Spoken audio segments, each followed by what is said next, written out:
नमस्कार, आप सभी का बहुत बहुत स्वागत है। आप देख रहे हैं आपका अपना चैनल समाचार प्लस। आपके साथ मैं अतुल अग्रवाल हूं, लेकर हाजिर हूं बिग बुलेटिन। बिग बुलेटिन में हर रोज की तरह आज हम किसी एक मुद्दे पर चर्चा नहीं करेंगे, ना ही किसी एक खास खबर की बात करेंगे। आज हम आपके सामने कुछ अहम सवाल लेकर आए हैं। ये सवाल दरअसल उत्तर प्रदेश की अखिलेश सिंह यादव सरकार से जुड़े हुए हैं। ये सवाल उत्तर प्रदेश की जनता के सरोकारों से जुड़े हुए हैं। सवाल इसीलिए कि आज अखिलेश सरकार के 100 दिन पूरे हो गए। ऐसे में ये जानना बेहद जरूरी है कि इन 100 दिनों की सरकार के कार्यकाल से जनता कितनी खुश है और कितनी नाखुश है।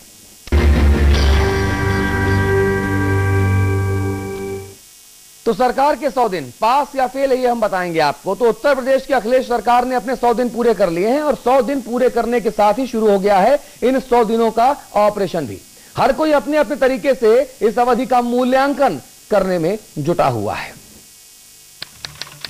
15 मार्च 2012 सीएम कैसा हो, अखिलेश भैया जैसा हो। भारत के संविधान के उत्तर प्रदेश को अपना सबसे युवा मुख्यमंत्री मिला। 21वीं सदी में ताबड़तोड़ विकास के सपने देख रहे सूबे वासियों को लगा कि शायद उनके सपनों को तेज रफ्तार पंख लग जाएंगे।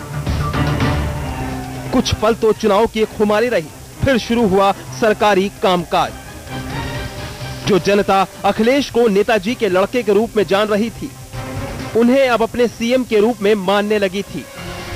अखिलेश ने भी अपनी भूमिका के मुताबिक काम शुरू किया और देखते ही देखते एक के बाद दूसरा, दूसरे के बाद तीसरा महीना बीत गया और अब तो 100 दिन पूरे हो गए। 100 दिन पूरे हुए तो जनता हो या राजनीतिक दल, सभी बही खाता लेकर बैठ गए। अखिलेश का तिमाही रिपोर्ट कार्ड बनाने लाजमी भी था, लेकिन किसी का बनाया रिपोर्ट कार्ड सामने आता उससे पहले उनके पिता और सपा सुप्रीमो मुलायम सिंह यादव ने अपना रिपोर्ट कार्ड सार्वजनिक कर दिया। हम तो देते हैं नंबर 100 में 100 और सच है ये बात। अभी समय भी नहीं हुआ है, अभी तो 100 ही दिन हुए हैं, लेकिन 6 महीना कम से कम मौका देना चाहिए। 6 महीना के बाद हमको पूछ सकते तो सरकार के बारे में हम बता सकते। बहरहाल संभव है कि आपको इस रिपोर्ट में एक पिता का स्नेह नजर आ रहा हो, लेकिन देखना मजेदार होगा कि सूबे की जनता यानी आप अपने मुखिया को कितने मार्क्स देते हैं। आलोक साहिल, समाचार प्लस। तो क्या 100 दिनों की सरकार, इस सरकार के दौरान सूबे में अपराध में कोई कमी आई है? यह एक बड़ा सवाल है, क्योंकि याद कीजिए समाजवादी पार्टी की सरकार का पुराना कार्यकाल, अमिताभ बच्चन कहते नजर आते थे यूपी में है दम क्योंकि जुर्म है यहां कम, और उसके बाद हाथी ने साइकिल की हवा निकाल दी। इस बार 3 महीने की सरकार में क्या हुआ, देखते थे। समाजवादी पार्टी सत्ता में आई तो उसकी सबसे बड़ी मुश्किल थी कानून व्यवस्था, क्योंकि जनता पिछली सरकार में इस समस्या से तंग आ चुकी थी। जनता ने इसी मुराद से साइकिल को अपना समर्थन दिया था कि शायद इस सरकार में उन्हें कुछ राहत मिले, क्योंकि राह चलते लूटपाट, रंगदारी, हत्या, रेप जैसी घटनाएं आम हो चली थी। लिहाजा अखिलेश ने इसे अपनी प्राथमिकता सूची में सबसे ऊपर रखा। इसी के मद्देनजर उन्होंने करीब महीने भर पहले सूबे के सभी आला अधिकारियों की क्लास भी ली थी, जिसके बाद उन्होंने 15 दिन के अंदर कानून व्यवस्था दुरुस्त करने का वादा किया था। लेकिन सुर्खियां अब भी अपराध से भरी पड़ी हैं। आलोक साहिल, समाचार प्लस। और आइए अब आपको सुनाते हैं कानून व्यवस्था के मसले पर सूबे की जो जनता है, जो आम लोग हैं, वो क्या सोचते हैं। व्यवस्थाओं को सुधार नहीं और व्यवस्था बिगड़ती जा रही है। डर नाम की कोई चीज ही नहीं अफसरों के पास रही। कोई भी लगाम नहीं रख पा रही है, कोई भी नहीं उसको रोक टोक है, जो जैसी मर्जी कर रहा है, सब चल रहा है। और जो वायदे इन्होंने किए थे, वो वायदे हमें लगता है कि वो पूरे नहीं कर पाएंगे। ये नहीं, पहले ज्यादा अच्छी थी, अब के बैंक पर अब जो है क्राइम का ग्राफ जो है बढ़ रहा है। मायावती सरकार में जो है गुंडा राज बिल्कुल समाप्त हो चुका था, लेकिन ये जो सरकार आई इसमें धीरे धीरे जो है उभर रहा है, पनप रहा है। बुरा हाल है, बहुत बुरा हाल। देखो ना कितने आज रोज अखबार पढ़ो आप, रंगदारी कितनी मांगी जा रही है, कितने बदमाश खुल के कह रहे हैं। व्यापारियों के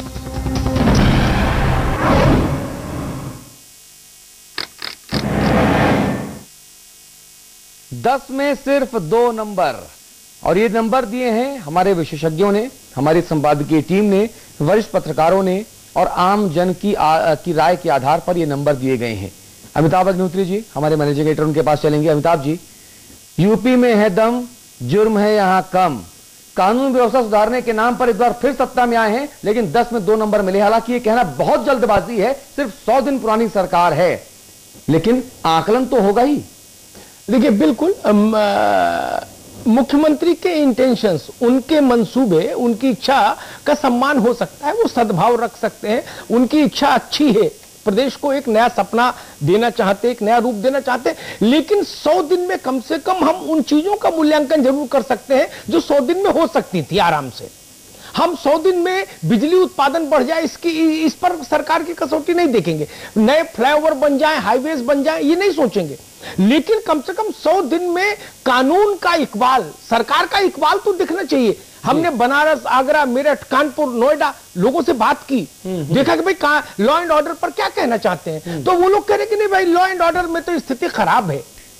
और मैं मानता हूं कि सरकार के पास कानून व्यवस्था की स्थिति सुधारने के लिए 100 दिन बहुत ज्यादा नहीं तो बहुत कम वक्त भी नहीं जी। एक हिंदी फिल्म आई थी नायक, हालांकि फिल्म तो फिल्म होती है, लेकिन कहते हैं कि फिल्म, अमिताभ जी, वो समाज का आईना होती हैं। उस फिल्म में एक पत्रकार होता है, अनिल कपूर नायक होते हैं, पत्रकार होते हैं, बाद में वो नेता एक दिन के मुख्यमंत्री बनते हैं, और किस तरह से आमूल तूल व्यवस्था में परिवर्तन कर देते हैं। वहां एक दिन की बात थी, यहां तो 100 दिन है अमिताभ जी। नहीं, बिल्कुल ठीक बात है।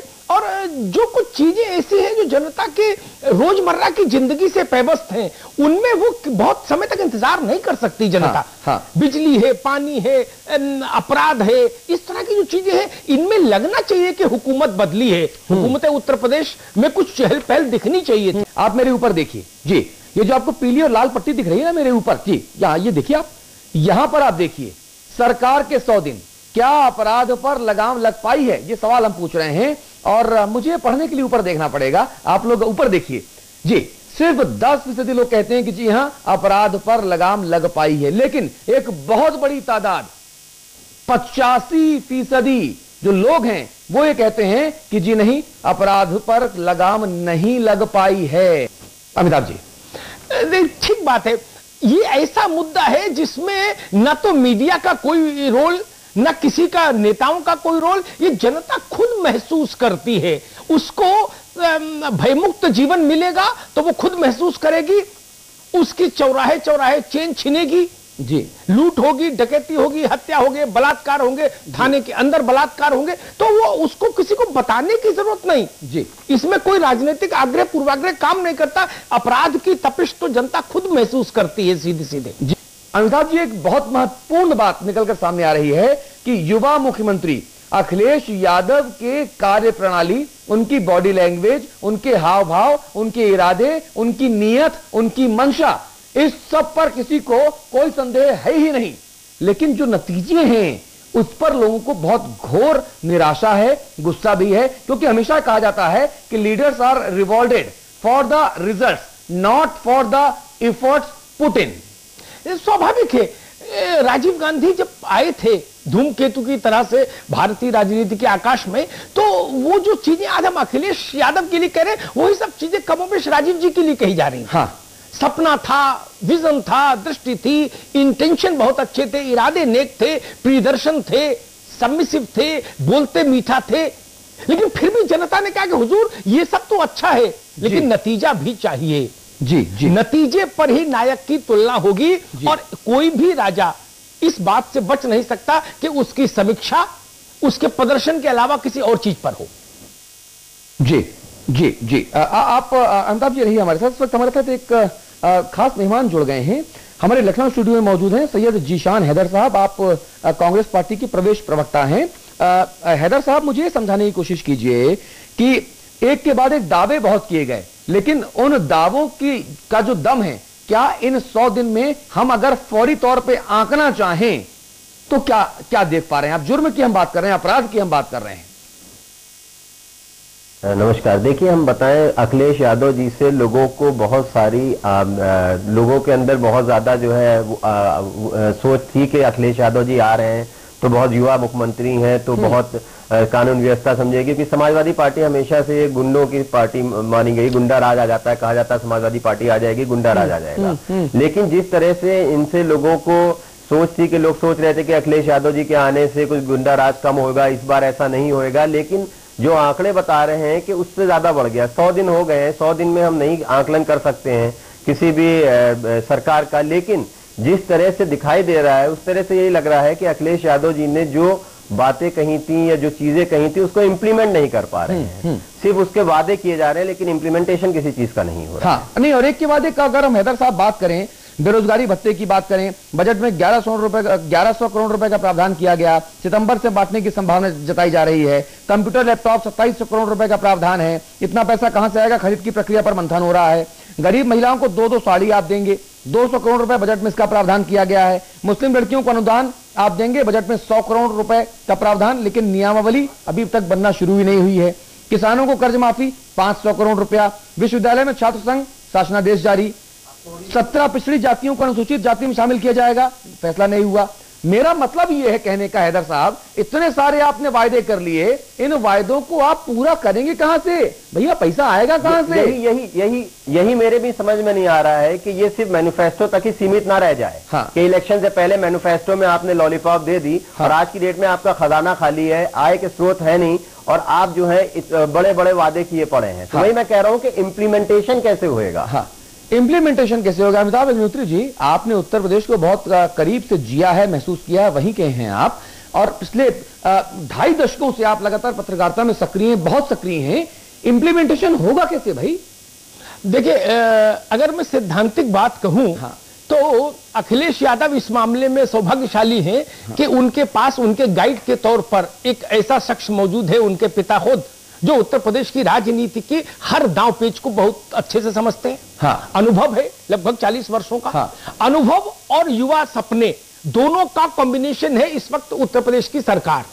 मुलायम सिंह जी अनुभव के पक्ष का प्रतिनिधित्व कर रहे हैं, अखिलेश नए सपनों का प्रतिनिधित्व कर रहे हैं। लेकिन मैं मूल सवाल कहूंगा कि डिलीवरी मैकेनिज्म जो है वो अगर दुरुस्त नहीं होगा तो इस देश में हमने बहुत सारे विजनरी लीडर्स के सपनों को बिखरते देखा है। चंद्रबाबू नायडू आंध्रा में हमने देखे, वो आए थे तो वो भी एक नारा लगता था, बाबू आए हैं, नई रोशनी लाए हैं, लेकिन वो रोशनी विलुप्त हो गई फिर। ऐसे बहुत सारे उदाहरण हम लोग दे सकते हैं। राजीव गांधी का एक बड़ा उदाहरण देश में सामने है। जब तक डिलीवरी मैकेनिज्म नहीं सामने होगा तब तक घोषणा पत्र में जो भी बातें कही गई हैं वो जनता को राहत नहीं पहुंचा सकती। मैं 5 बातें कहता हूं ऐसी जिन पर मैं आज चर्चा नहीं करना चाहूंगा, और मैं ये भी नहीं चाहूंगा कि अतुल भी उन सवालों को उठाएं। जी, नई बिजली परियोजना लागू नहीं हो सकती थी 100 दिन में, नए हाईवेज नहीं बन सकते थे, नई यूनिवर्सिटी नहीं खुल सकती थी, माना सूखा और बाढ़ के लिए कोई परमानेंट सोल्यूशन नहीं आ सकता था 100 दिन में, और लैपटॉप और टैबलेट भी 100 दिन में बट नहीं सकते थे, ये भी मान लिया। ठीक है, इस पर कोई जिरह आज नहीं करेंगे। ठीक है, लेकिन हम इन सवालों पर जिरह करेंगे कि अपराध पर अंकुश क्यों नहीं लग सकता 100 दिन में। सरकार चाहे, उसकी इच्छा शक्ति हो तो यह काम तत्काल हो सकता है। समाजवादी पार्टी के कार्यकर्ताओं की रीति नीति क्यों नहीं बदल सकती 100 दिन में? हर जगह दूसरे दिन खबर आती है कि सपा के कार्यकर्ता ने उद्दंडता कर दी, सार्वजनिक जीवन में व्यवधान पैदा किया। ठीक है, अधिकारी और बाबू अपना चाल चलन क्यों नहीं सुधार सकते 100 दिन में? अगर मुख्यमंत्री चाहे, रिश्वत लेने का जो चलन है उस पर प्रभावी अंकुश पूरा खत्म ना हो, लेकिन अंकुश लगता 100 दिन में क्यों नहीं दिख सकता?